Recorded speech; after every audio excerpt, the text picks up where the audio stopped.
Between 1923 and 1935, 98 nuns vanished from the Sacred Heart Convent in rural Montana, leaving behind only their habits and a collection of disturbing journal entries written in what experts later identified as modified shorthand. The habits were found neatly folded in the convent's basement laundry room, each bearing tiny puncture marks along the collar area. Inside the pockets, investigators discovered small glass vials containing an unidentified crystalline substance and handwritten notes with coordinates leading to unmarked graves scattered across 3 counties. The local sheriff's department classified the disappearances as voluntary departures and sealed all evidence for 47 years. The Sacred Heart Convent stood like a fortress against the Montana sky, its red brick walls rising from the prairie with an authority that demanded reverence. Built in 1891 by the Sisters of Divine Mercy, the institution had become the region's most respected sanctuary for women seeking spiritual devotion. Mother Superior Catherine Blackwood, a stern woman with piercing grey eyes, had transformed the convent from a modest prayer house into a sprawling complex housing over 200 nuns. Her reputation for discipline and unwavering faith attracted young women from across the nation. The convent's daily routine began at 4 in the morning with silent prayer. The sisters moved through their duties without speaking, communicating only through a complex system of hand signals developed by Mother Superior herself. This practice, known as the sacred silence, was said to bring the nuns closer to divine understanding. Local newspapers regularly praised the convent's charitable work. The sisters operated an orphanage, a school for poor children, and provided medical care to settlers scattered across the harsh landscape. Their herbal remedies were particularly renowned, with people traveling hundreds of miles to receive treatment. Dr. Marcus Webb, the town's only physician, frequently collaborated with the sisters. In a 1920 interview with the Helena Independent, he stated, "The Sisters of Divine Mercy possess knowledge of healing that surpasses anything I learned in medical school. Their methods are unconventional, but the results speak for themselves." The convent's library contained over 3,000 volumes, many written in Latin and ancient Greek. Sister Mary Agatha, the head librarian, was known for her expertise in medieval texts and herbal medicine. Visitors often commented on her extensive knowledge of human anatomy, unusual for a woman of religious calling. Financial records from the period show the convent received substantial donations from wealthy families across the United States. The Rothschild Foundation contributed $50,000 in 1922 alone. Anonymous benefactors regularly sent packages containing rare books, medical instruments, and laboratory equipment. Mother Superior Blackwood maintained correspondence with European monasteries, particularly those in rural Germany and Austria. These letters, later discovered by investigators, discussed advanced spiritual practices and methods of purification that went beyond traditional Catholic doctrine. The convent's isolation worked to its advantage. Located 40 miles from the nearest town, surrounded by dense forest and rocky terrain, it operated with minimal outside oversight. Church inspectors visited only once every 3 years, and their reports consistently praised the institution's. The sisters' vow of silence extended beyond the convent walls. When they ventured into town for supplies, they communicated only through written notes. Locals respected this practice, viewing it as evidence of their profound spiritual commitment.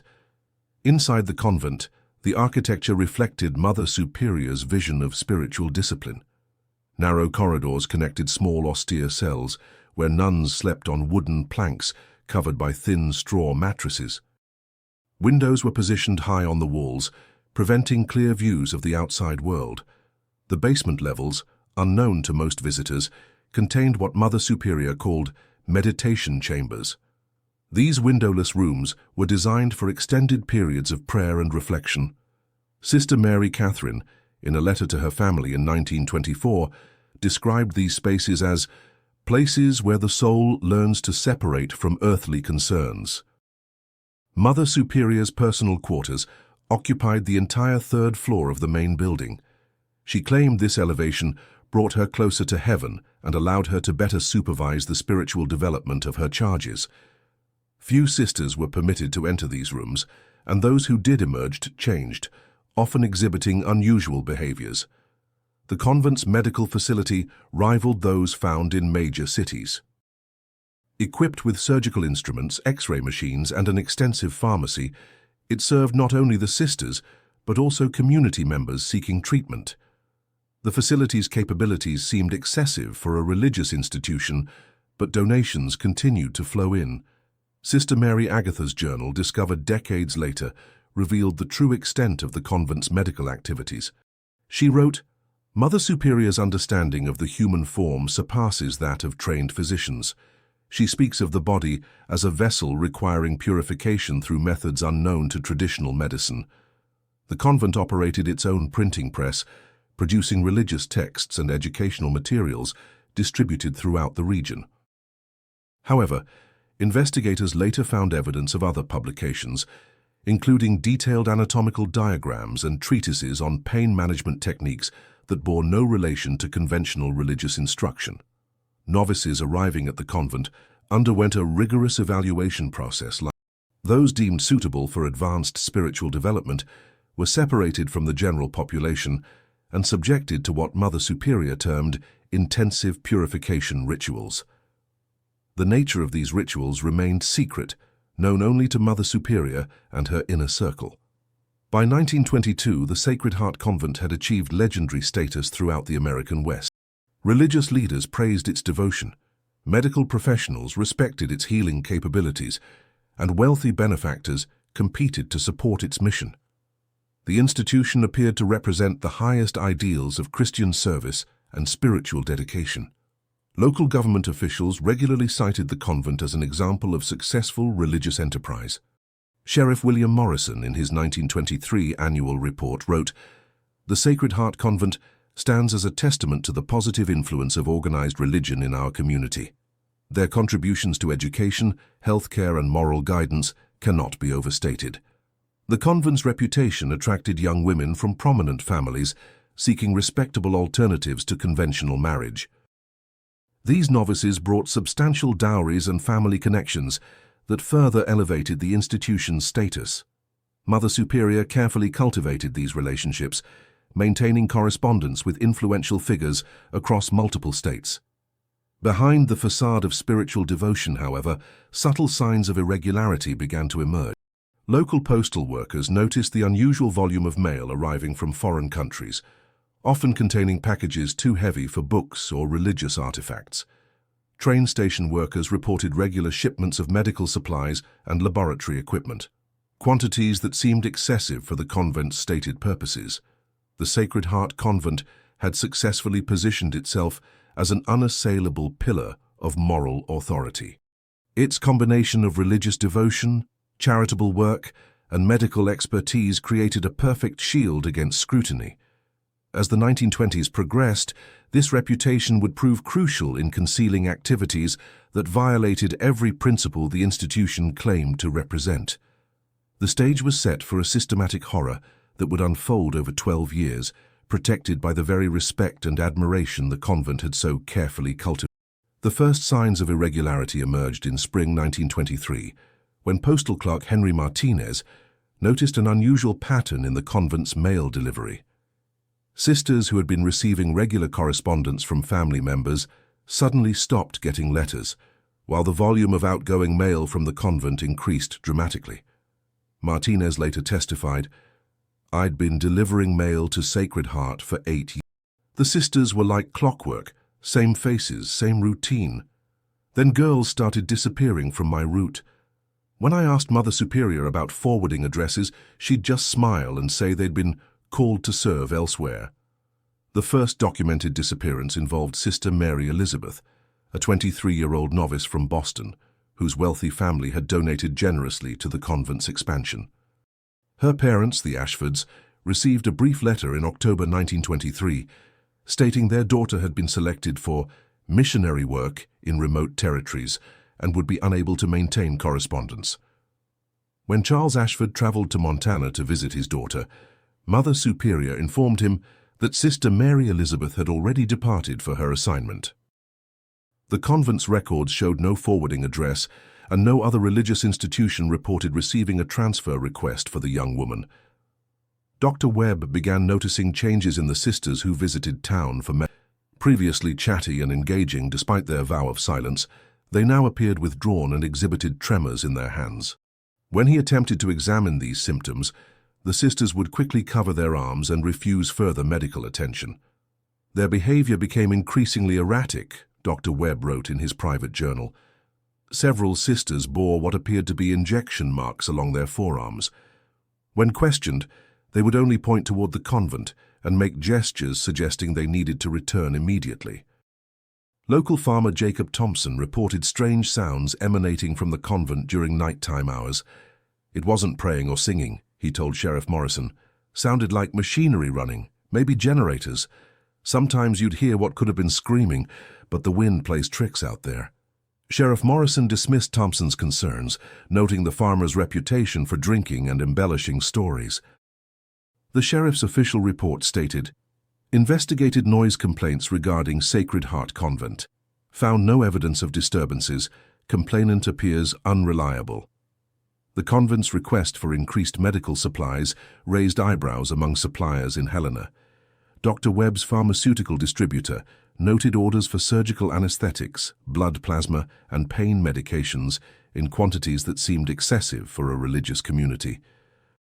When questioned, Mother Superior explained they were treating an outbreak of tuberculosis among the sisters. Sister Mary Catherine's letters to her family in Chicago became increasingly cryptic during 1924. Her final correspondence, dated March 15th, contained disturbing references. The purification process has begun for many of us. Mother Superior says we must empty ourselves of earthly attachments. Some sisters have achieved complete transcendence and no longer require worldly sustenance.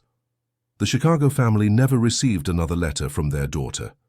When they contacted the convent directly, Mother Superior informed them that Sister Mary Catherine had experienced a profound spiritual awakening and could no longer maintain contact with her former life. Train conductor Bill Hayes reported unusual cargo shipments arriving at the rural station near the convent. They'd order wooden crates, always picked up by the same two sisters. Never spoke, just loaded the boxes onto their wagon and headed back. The crates were heavy, and they'd sometimes leak dark stains onto the platform. Local merchants began noting irregularities in the convent's purchasing patterns. Hardware store owner James Mitchell recorded substantial orders for lime, shovels, and heavy canvas tarps.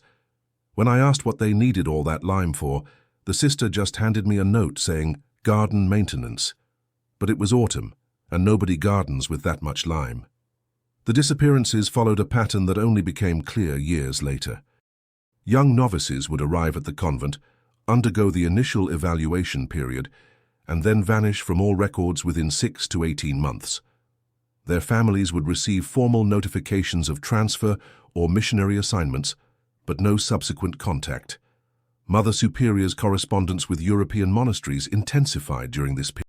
Intercepted letters discovered decades later revealed discussions of experimental procedures and requests for specific medical texts unavailable in American libraries. One letter from a monastery in Austria contained detailed diagrams of human nervous system anatomy. The convent's isolation provided perfect cover for these activities. With no telephone lines and limited transportation, communication with the outside world remained strictly controlled. Visitors were rare and always supervised, preventing any unauthorized contact with individual sisters. Dr. Webb's growing suspicions led him to attempt an unannounced visit to the convent's medical facility in late 1924.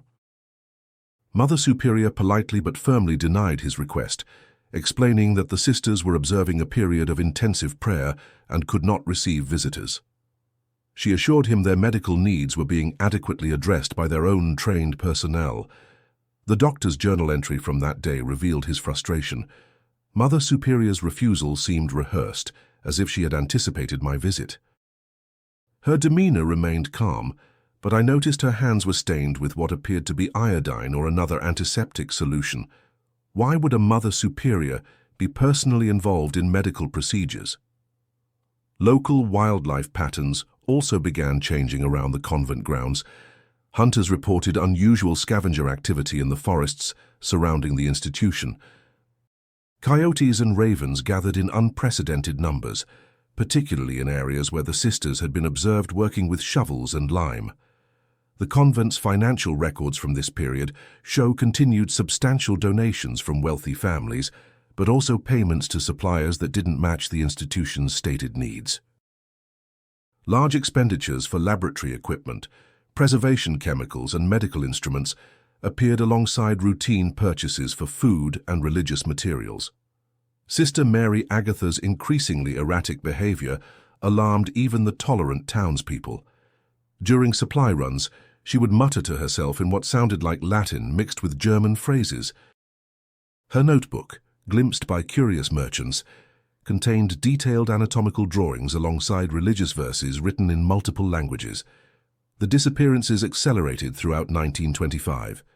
7 sisters vanished between April and September, each following the same pattern of brief family notification and immediate erasure from convent records. The missing women shared certain characteristics. They were young, came from wealthy families, and had demonstrated particular devotion during their novice periods. Mother Superior's explanations became more elaborate as concerned families pressed for information. She spoke of divine callings that required complete separation from worldly concerns and missionary work among primitive peoples who could not be contacted through conventional means. The local Catholic diocese received its first formal complaint in October 1925, when the Hartford family demanded information about their daughter's whereabouts. Bishop Raymond Cortez launched a preliminary investigation, but his inspector reported finding nothing unusual during a scheduled visit to the convent. The inspector's official report noted, "The Sacred Heart Convent continues to operate in accordance with established religious protocols. Mother Superior Catherine Blackwood maintains excellent records and demonstrated admirable dedication to her charge's spiritual development." Any concerns regarding missing sisters appear to stem from misunderstandings about the nature of religious calling.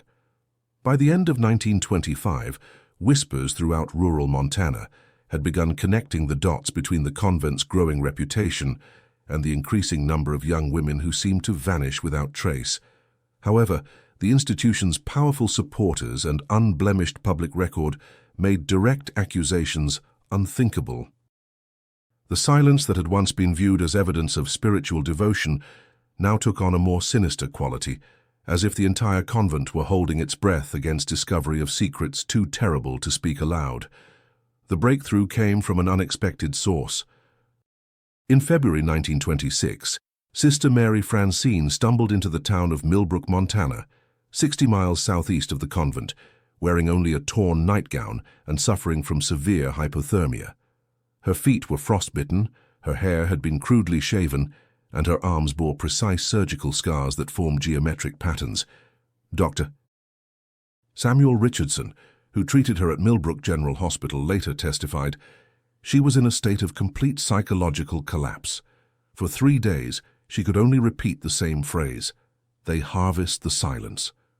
Her body showed evidence of systematic medical procedures, including what appeared to be experimental nerve grafts." Sister Mary Francine's real name was Helen Morrison, daughter of a prominent Chicago steel magnate. She had entered Sacred Heart Convent in 1924 with a substantial dowry and letters of recommendation from several bishops. Her family had received notification of her transfer to missionary work 6 months earlier. When Helen regained the ability to speak coherently, her testimony shattered the carefully constructed facade surrounding Sacred Heart Convent. She described underground chambers where sisters were subjected to experimental medical procedures designed to enhance spiritual receptivity through surgical modification of the nervous system. Mother Superior believed that pain was the pathway to divine understanding, Helen told investigators. She had converted the basement levels into surgical theaters, where she performed operations on sisters who had been selected for advanced purification. The screams were constant, but the upper floors were soundproofed. Helen's account revealed that Mother Superior Catherine Blackwood was not actually an ordained nun, but Dr. Catherine Steinberg, a former researcher at the Kaiser Wilhelm Institute in. She had fled Germany in 1890, following allegations of conducting unauthorized experiments on psychiatrists. The supposed meditation chambers were actually operating rooms equipped with restraints and experimental surgical equipment. Mother Superior used these facilities to explore her theories about the relationship between physical trauma and spiritual transcendence, believing that carefully inflicted suffering could unlock higher states of consciousness. Helen described witnessing dozens of procedures.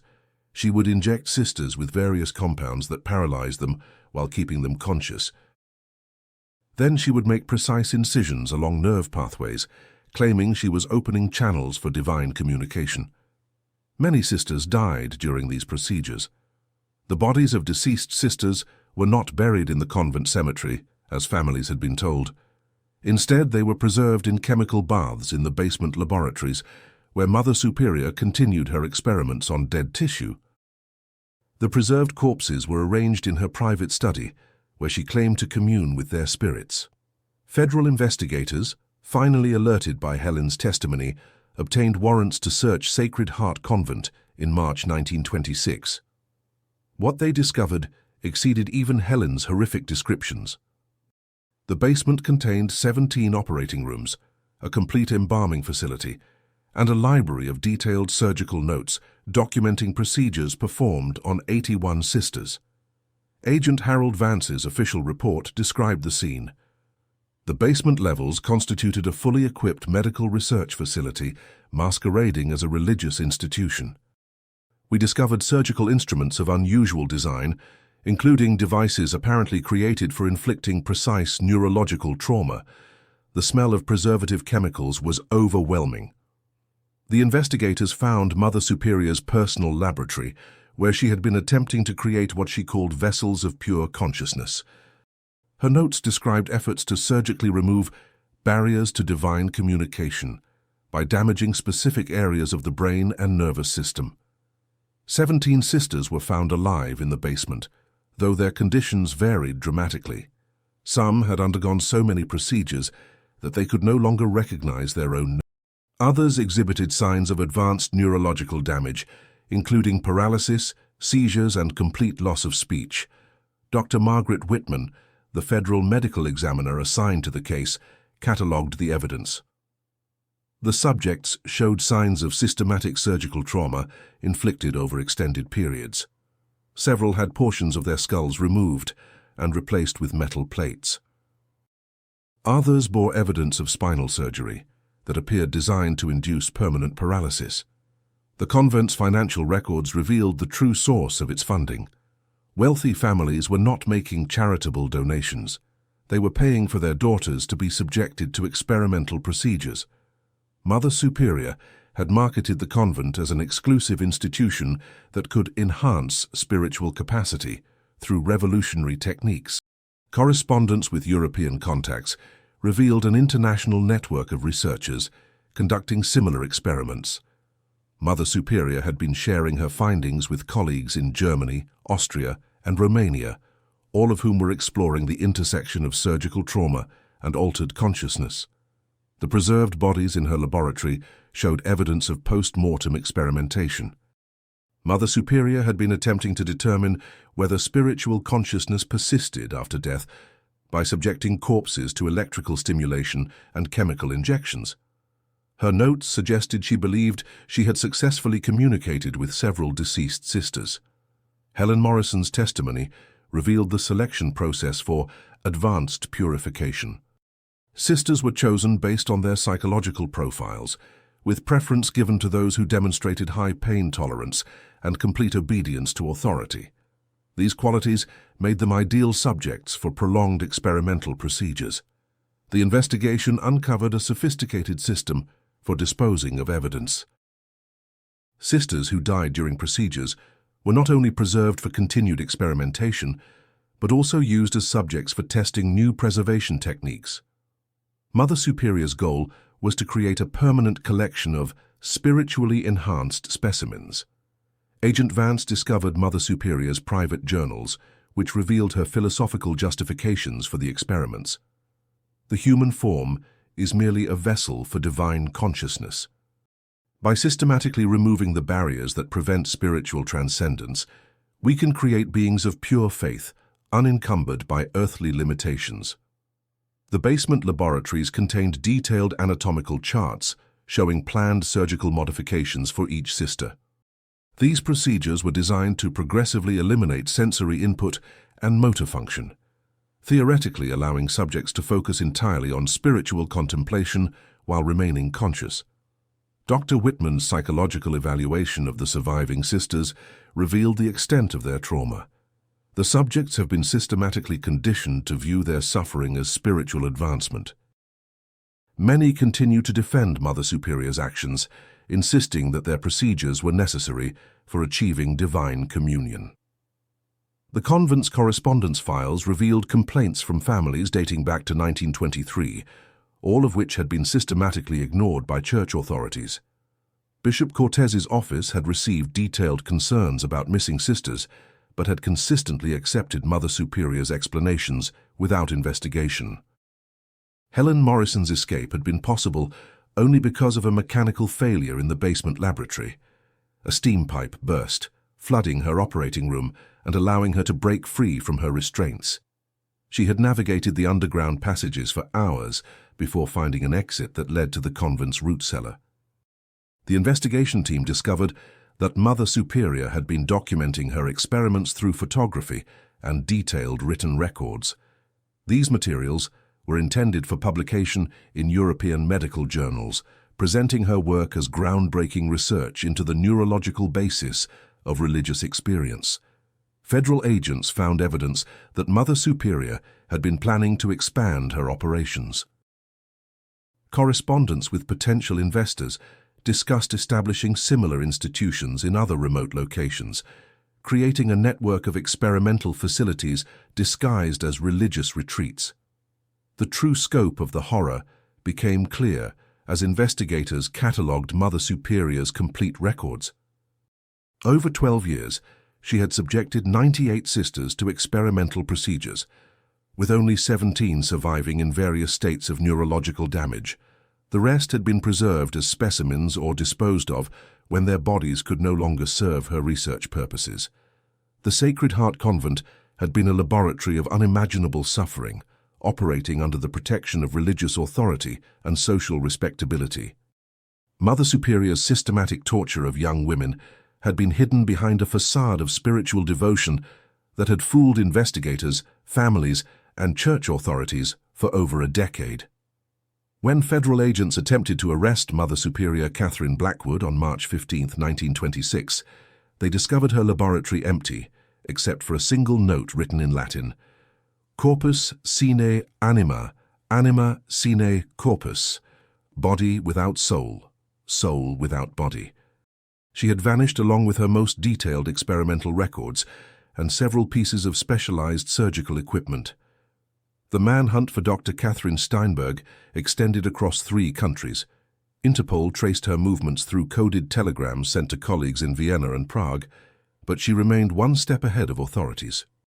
Her network of collaborators provided safe passage through a carefully constructed underground railroad of experimental researchers. Sheriff Morrison, whose department had ignored years of warning signs, faced federal investigation for dereliction of duty. His personal bank records revealed substantial payments from an account linked to Sacred Heart Convent's finances. Morrison claimed the money was donations for local law enforcement, but investigators discovered he had been paid to discourage inquiry into the convent's activities. The Catholic Church moved swiftly to distance itself from the scandal. Bishop Cortez issued a statement claiming Sacred Heart Convent had operated without official church sanction since 1920. However, church records showed continued correspondence and financial reporting throughout the experimental period, suggesting higher levels of complicity. Dr. Webb's medical license was revoked after investigators discovered he had provided surgical consultation to Mother Superior on at least 12 occasions. His private journals revealed detailed knowledge of the experimental procedures, including his own suggestions for improving surgical techniques. Webb claimed he believed he was treating legitimate medical conditions. The 17 surviving sisters were transferred to psychiatric facilities across the country, their identities concealed to protect them from public scrutiny. Most never recovered their ability to function independently. Sister Mary Catherine, who had undergone extensive neurological modification, spent her remaining years in a New York asylum, unable to speak or recognize her own reflection. Helen Morrison's testimony became the foundation for the federal prosecution, but her credibility was systematically attacked by defense attorneys representing the various accomplices. They argued her traumatic experiences had rendered her memories unreliable, and several medical experts testified that her descriptions of the procedures were anatomically impossible. The preserved bodies found in Mother Superior's laboratory presented a forensic nightmare. Many had been so extensively modified that identifying them required comparison with dental records from their families' private dentists. 17 corpses were eventually identified and returned to their families for burial, but at least 23 others remained unidentified. Church officials burned most of Sacred Heart Convent's remaining records, claiming they contained sensitive information about other religious institutions. This destruction eliminated crucial evidence that could have revealed the full extent of Mother Superior's network and identified additional victims or accomplices. The convent building itself was demolished in August 1926, officially to prevent it from becoming a morbid tourist attraction. However, construction workers reported finding additional underground chambers that had not been discovered during the initial investigation. These areas were sealed without thorough documentation. Several families of missing sisters filed civil lawsuits seeking monetary damages, but most cases were settled out of court with strict confidentiality agreements. The Catholic Church and various wealthy donors contributed to a settlement fund that totaled over $2 million, a massive sum for the era. Dr. Marcus Richardson, who had treated Helen Morrison, published a medical paper about her injuries in the Journal of Traumatic Medicine. However, church pressure forced the journal to retract the article, and Richardson's subsequent research into experimental surgical trauma was blocked by hospital administrators. International law enforcement continued searching for Mother Superior throughout the 1930s. Reports placed her in Romania, conducting similar experiments at a monastery near Brasov, and later in Argentina, where German expatriates had established secretive research facilities. None of these sightings were confirmed. The investigation revealed that Mother Superior's techniques had been shared with at least 6 other facilities across Europe and South America. Federal agents estimated that her experimental methods had been applied to over 300 subjects internationally, making Sacred Heart Convent part of a much larger network of institutionalized torture. Local authorities in Montana systematically suppressed information about the case. Newspaper coverage was limited to brief mentions of irregularities at a religious institution, and reporters who attempted deeper investigation faced legal threats from attorneys representing various implicated parties. The surviving sisters who retained their mental faculties were relocated with new identities, but several died by suicide within 5 years of their rescue. The psychological trauma of their experiences, combined with the social stigma of being associated with the scandal, made their reintegration into normal life virtually impossible. Helen Morrison, despite being the key witness who exposed the conspiracy, faced constant harassment from unknown parties who claimed she had fabricated her testimony. She received threatening letters warning her to remain silent, and several attempts were made to break into her family's Chicago residence.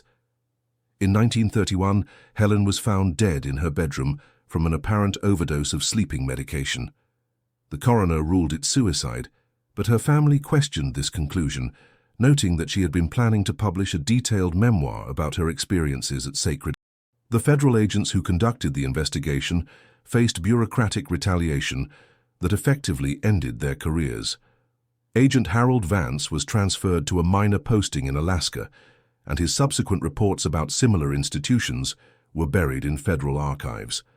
Dr. Margaret Whitman lost her government position and was unable to find employment at any major medical institution.